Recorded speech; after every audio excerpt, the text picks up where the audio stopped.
Let me tell you what I did on the morning of my 68th birthday. I signed the deed on my house, wired $847,000 into a private account my son didn't know existed, donated my furniture to a veterans charity in town, and called a cab to the airport. I didn't leave a note. I didn't say goodbye. What I left behind was a single envelope taped to the inside of the mailbox, addressed to my son, with instructions he wouldn't understand until it was already too late. I want to tell you how I got there, because a year ago, I never would have believed I was capable of it. My name is Warren. I spent 31 years as a civil engineer for the county, retired at 62, and settled into a routine that suited me fine. I woke up early, made coffee the way my late wife Helen used to make it, strong, with a splash of half and half, and sat on the back porch watching the yard come to life. Helen passed 4 years ago. Breast cancer, 18 months from diagnosis to the end, and I was there for every single day of it. After she was gone, I learned to be alone. Not happy, not unhappy. Just alone. There's a difference, and it took me a while to understand it. The house was paid off. Helen and I bought it in 1987 for $94,000, a 3-bedroom colonial in central Ohio with a big oak in the backyard that our son used to climb when he was small. By the time I retired, it was worth somewhere around $800,000, maybe more depending on the market. I never thought much about that number. It was just where I lived.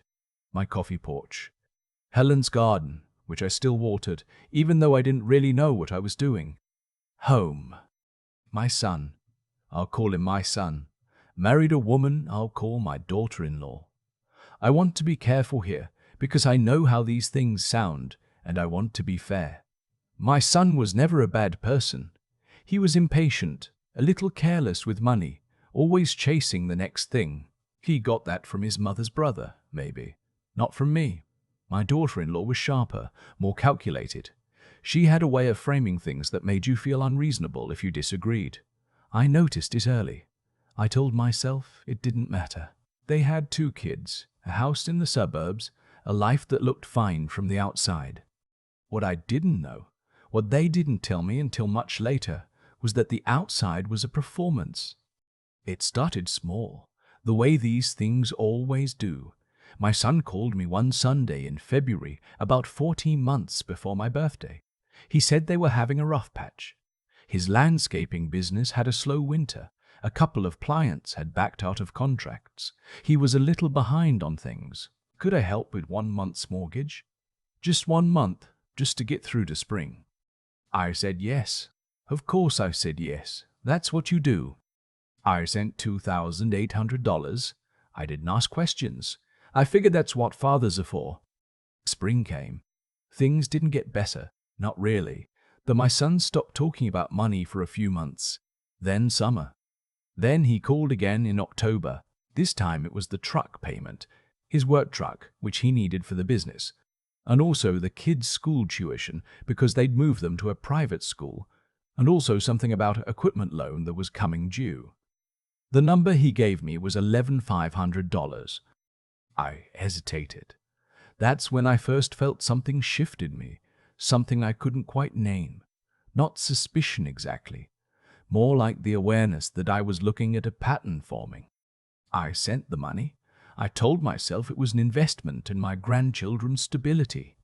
What I didn't know yet was that my daughter-in-law had been talking to a financial advisor friend of hers about something called a conservatorship. I didn't find that out until much later, from a source I'll get to. By the following January, they had borrowed, and I used that word charitably, because nothing was ever formalized, no agreement signed, somewhere around $47,000 from me over the course of about 18 months, not counting the first $2,800. My savings were not infinite. I had my pension from the county, Social Security, and the house. That was it. The $47,000 came from a CD I'd cashed out that Helen and I had set aside for emergencies. That was the emergency fund. Gone. I started saying no, gently at first. I said I needed to be more careful. that I was on a fixed income, that I wanted to help, but I had to think about my own situation. My son would go quiet on the phone. My daughter-in-law would take over the conversation. She had a way of talking about things, about the kids, about what they needed, about what a grandfather's role should be, that made you feel like selfishness was the only explanation for saying no. "The kids are going to remember this time," she said once. "They're going to remember where the family showed up for them." I didn't say anything. I just listened. And when I got off the phone, I sat on the porch with my coffee for a long time. The visit in March is when everything changed. They came on a Saturday, which was unusual. My son usually called ahead. This time, they just showed up. All four of them, my son, my daughter-in-law, my grandson who was 9, and my granddaughter who was 6. The kids ran into the backyard, which was fine, that was normal. My son and daughter-in-law sat down at the kitchen table, and my daughter-in-law had a folder. I should have known right then. She opened it like she was conducting a meeting. Property tax records, mortgage statements for their house, some kind of business summary. She laid it out very carefully. They were in serious trouble. The landscaping business was effectively insolvent. They owed $130,000 on their mortgage, with very little equity because they'd refinanced twice. They were 3 months behind on that mortgage. The private school was going to drop the kids mid-year if the tuition wasn't caught up. And then she said it. She said it like it was a perfectly reasonable thing to say. "Warren, this house is the only real asset in the family right now. You're 67. You're alone. You don't need all this space. If you sold it, you could help us get stable and you could move somewhere smaller, easier to manage, an apartment or one of those 55-plus communities. You'd be more comfortable. And frankly, the house is going to come to us eventually anyway. This is just a matter of timing." I looked at my son. He was looking at the table. I said, "You're asking me to sell my house." She said, "We're asking you to think practically about your situation." I said, "This is my home. Helen and I bought this house together. I've lived here for 37 years. She said, "Helen's been gone for 4 years, Warren." That one landed. I won't pretend it didn't. There was a silence in that kitchen that I will remember for the rest of my life. My son finally looked up. He said, "Dad, we're not trying to be harsh. We're just out of options." I said, "I'm not selling the house." My daughter-in-law closed the folder. She said, and I want to make sure I get this right because I wrote it down afterward, "We've talked to someone about your situation, about your age, living alone, the size of the house, the fact that you've been increasingly withdrawn since Helen passed. There are legal avenues, Warren.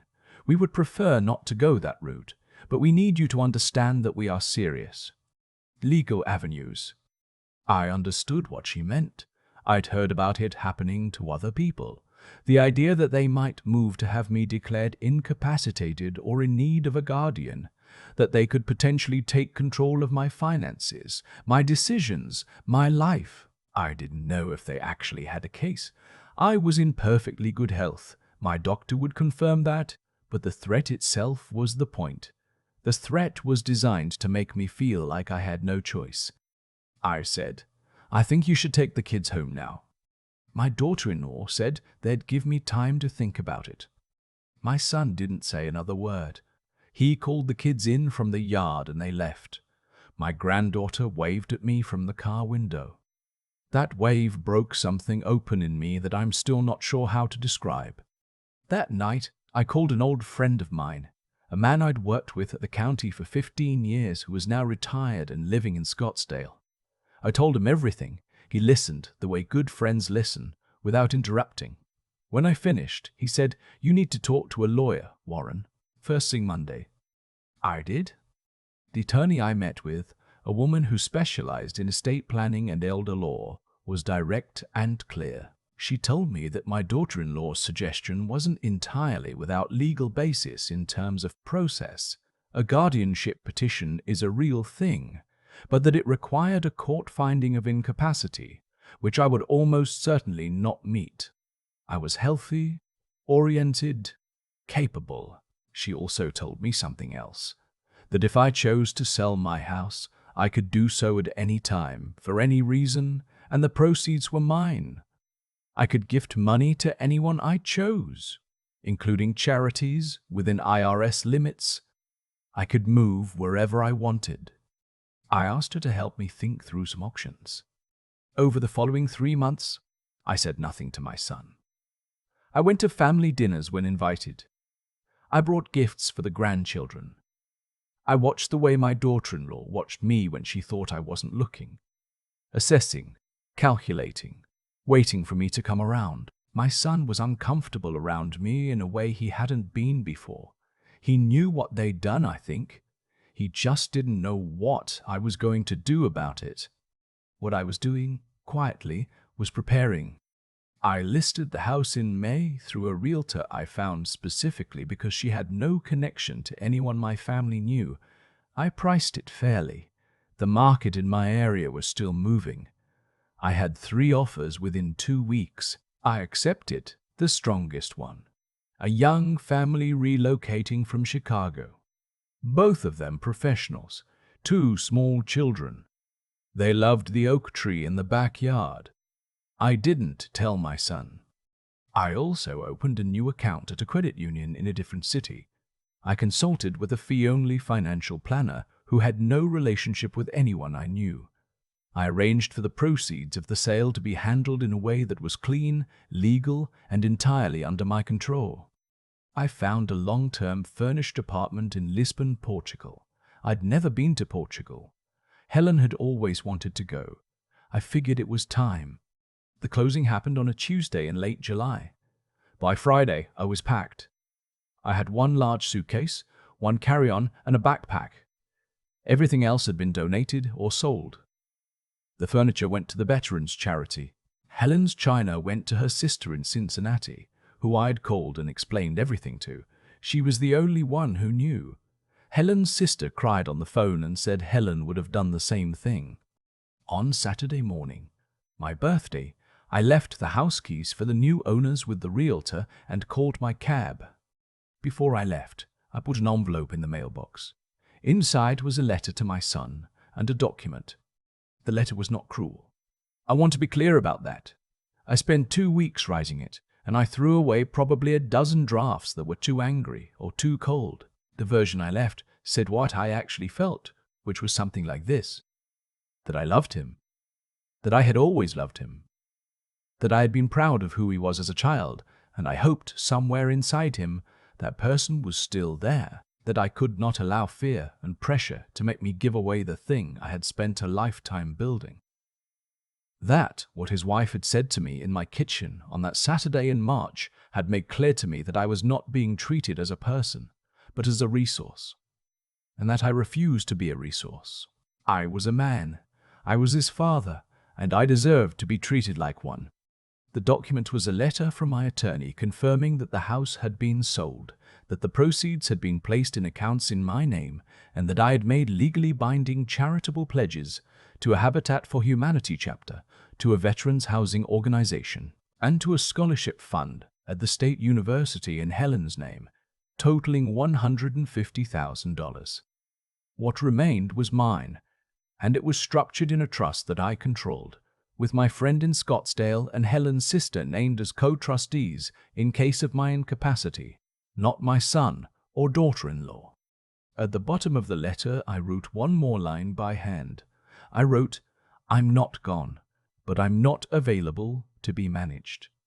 When you want to talk to me as your father, you know how to reach me." I don't know when they opened the mailbox.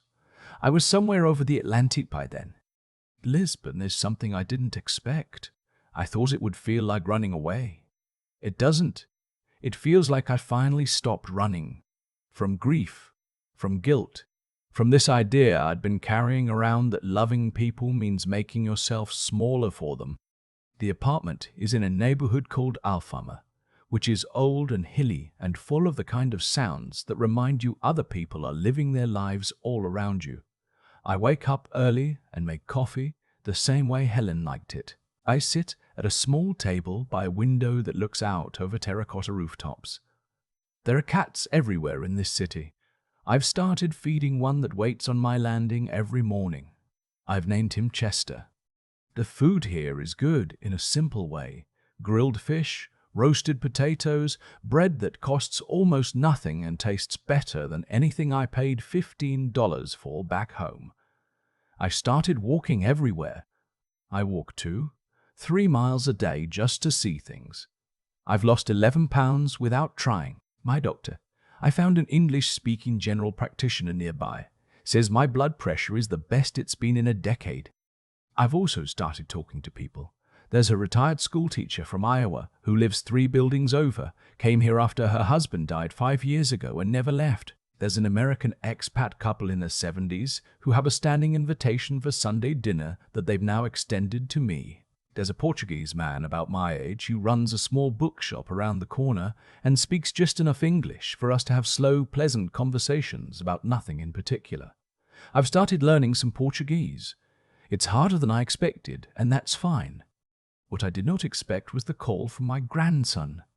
About 6 weeks after I arrived, my phone rang with a number I didn't recognize. I almost didn't answer. It was my grandson, calling from a friend's phone because he told me later he was worried his mother would see the call log. He's 13 now, old enough to have figured some things out. He said, "Grandpa, are you okay?" I said, "I'm better than okay, bud. I'm in Portugal." He said, "I know, Mom found out and she was really upset, but Dad was kind of quiet about it." I said, "How are you? How's your sister?" He said they were both fine. He said school was okay. He said, and this is the part I wrote down afterward in the small journal I've started keeping. He said, "Grandpa, I don't really understand everything that happened, but I know you always made pancakes the way I like them, and I hope you're okay." I had to take a breath before I could answer him. I told him I was more than okay. I told him the pancakes in Portugal were different, but good. I told him that I loved him and his sister, and that I would always be reachable, that he could call me any time, that I wasn't disappearing from his life, only from a situation that wasn't good for me. He said, "Okay, Grandpa." And then, "Dad said to tell you he's sorry." He didn't actually say to tell you that, but I think he wanted to. Kids see more than we give them credit for. I've heard from my son once since then. A short email a few weeks after the call from my grandson. He didn't ask for anything. He said the business was folding and they were putting their own house on the market and moving to something smaller. He said my daughter-in-law was angry with him, and he seemed to be understanding for the first time that that anger had always been there, just aimed at different things. He said he was sorry, not for specific things, just generally sorry, which is a start. I wrote back, short. I said I was glad he reached out. I said I was well. I said the door wasn't closed, it was just mine to open. I don't know what comes next between us. That's the honest answer. Some things, once they're broken, take a long time to put back together, and some things don't fully come back. What I know is that I'm not holding my breath. I'm not sitting in a house that became a negotiating chip, waiting for people to decide what to do with me. I'm sitting by my window in Alfama with Chester asleep on the windowsill and coffee that's still hot and light coming over the rooftops that Helen never got to see. I'm 68 years old. My blood pressure is fine. I walked 4 miles yesterday and stopped to watch a street musician play something I didn't recognize, and it was one of the best 15 minutes I've had in years. I worked hard my entire life. I built something. I kept it. And when someone tried to take it from me, not with malice maybe, but with a casualness that was somehow worse, I made a choice. I chose myself. That's not the end of the story, because there isn't an end yet. But it's the truest thing I can tell you. At 68, living alone in a city where I don't speak the language well, feeding a cat named Chester, and learning to make bacalhau on Sunday nights, I have more peace than I've had in 4 years. Helen would have liked it here. I'm sure of that. She always said she wanted to go somewhere that felt old in a good way. Not tired, just settled. like it had been standing long enough to know it wasn't going anywhere. That's how I feel now, finally settled, finally sure of where I stand. I think about that Saturday in March more than I probably should. Not because it haunts me, it doesn't, not anymore, but because it was the moment I finally understood something about how life actually works. Not in a mystical sense, just in a plain cause and effect sense that I wish I'd seen more clearly when I was younger. What my son and daughter-in-law did had consequences. Not because the universe punished them, but because the choices they made were built on a foundation that couldn't hold weight. You can't treat people as assets and expect loyalty in return. You can't threaten someone who loves you and expect that love to survive unchanged. Those aren't moral judgments. They're just how things work between people. What you give out tends to come back around, one way or another, and usually sooner than you expect. I'm not proud that it took me this long to understand my own worth. That's the honest truth. For too many months I let the pressure make me feel like the unreasonable one. Like holding on to what I'd built was somehow selfish.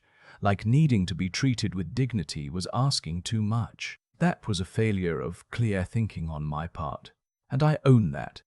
The moment I sat down with an attorney and started asking real questions instead of just absorbing what I was being told, everything changed. Not because she had magic answers, but because I finally started using the same mind I'd used to build a 31-year career.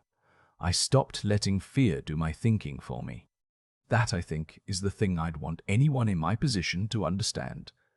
There comes a point where being kind and being clear-eyed are not the same thing, and you have to be honest enough with yourself to know which one a situation actually calls for. I loved my son. I still do. But love without discernment isn't really love. It's just accommodation. And accommodation, when the other person has stopped treating you as a person, is just a slow way of disappearing. The courage part, the actual getting up and doing it, was harder than the thinking. I won't pretend otherwise. Packing that house, sitting with Helen's things, deciding what to keep and what to let go, that took something out of me that I'm still not sure has fully come back. But I did it, not because I was fearless, but because I decided that being afraid wasn't a good enough reason to stay stuck.